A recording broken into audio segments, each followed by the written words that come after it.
I'm so excited to have got hold of the Mail on Sunday because there's a whole bit about King Charles and Queen Camilla practicing for the coronation in the ballroom on a mock up of the theatre set that they're going to use for the coronation itself in Westminster Abbey. And so they will be practicing, walking around the place with tablecloths and bits and pieces attached to their shoulders, much like the late Queen practiced when before her coronation. And there's going to be apparently a full dress rehearsal.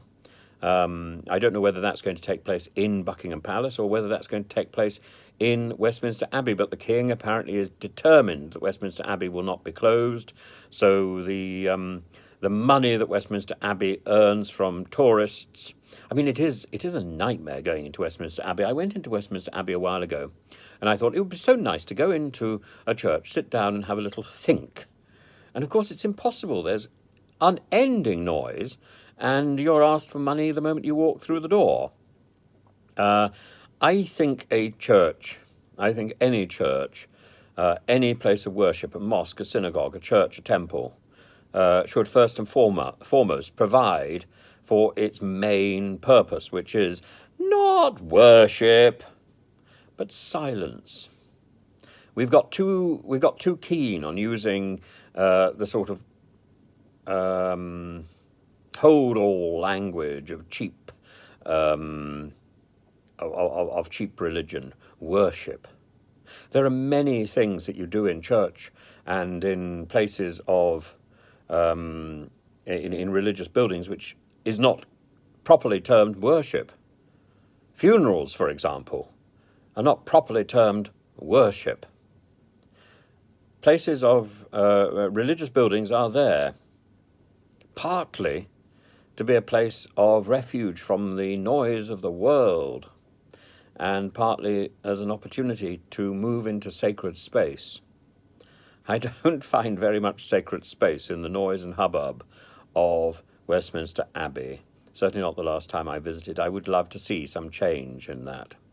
As you will know if you follow my YouTube posts, I quite often drop into churches, and I've taken the trouble now of putting my camera on and taking a few pictures and giving out a commentary about the background to this particular church, that particular church. I will try and do the same with other places of worship when I visit them.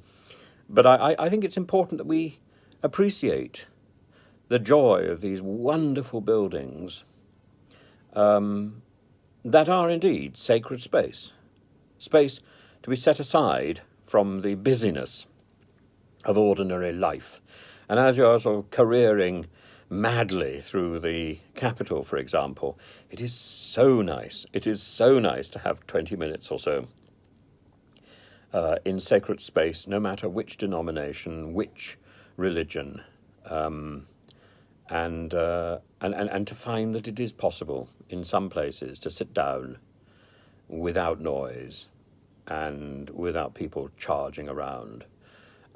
Inevitably, I mean, I went into one place the other day in somewhere near Baker Street, somewhere near the planetarium, and it was Madame Tussauds, somewhere near there, and it was really quite irritating. I was being asked if I wanted to see the exhibition space in the crypt, and did I want to see this? Did I want to see that? No, I didn't.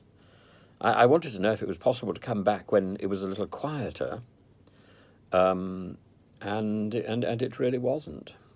And I felt the guide was quite snooty, actually. But there we are.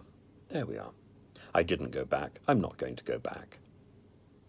It's become one of those. Right. Anyway, the King and the Queen are going to be practicing their coronation moves, rather like an actor practices or rehearses before a big show.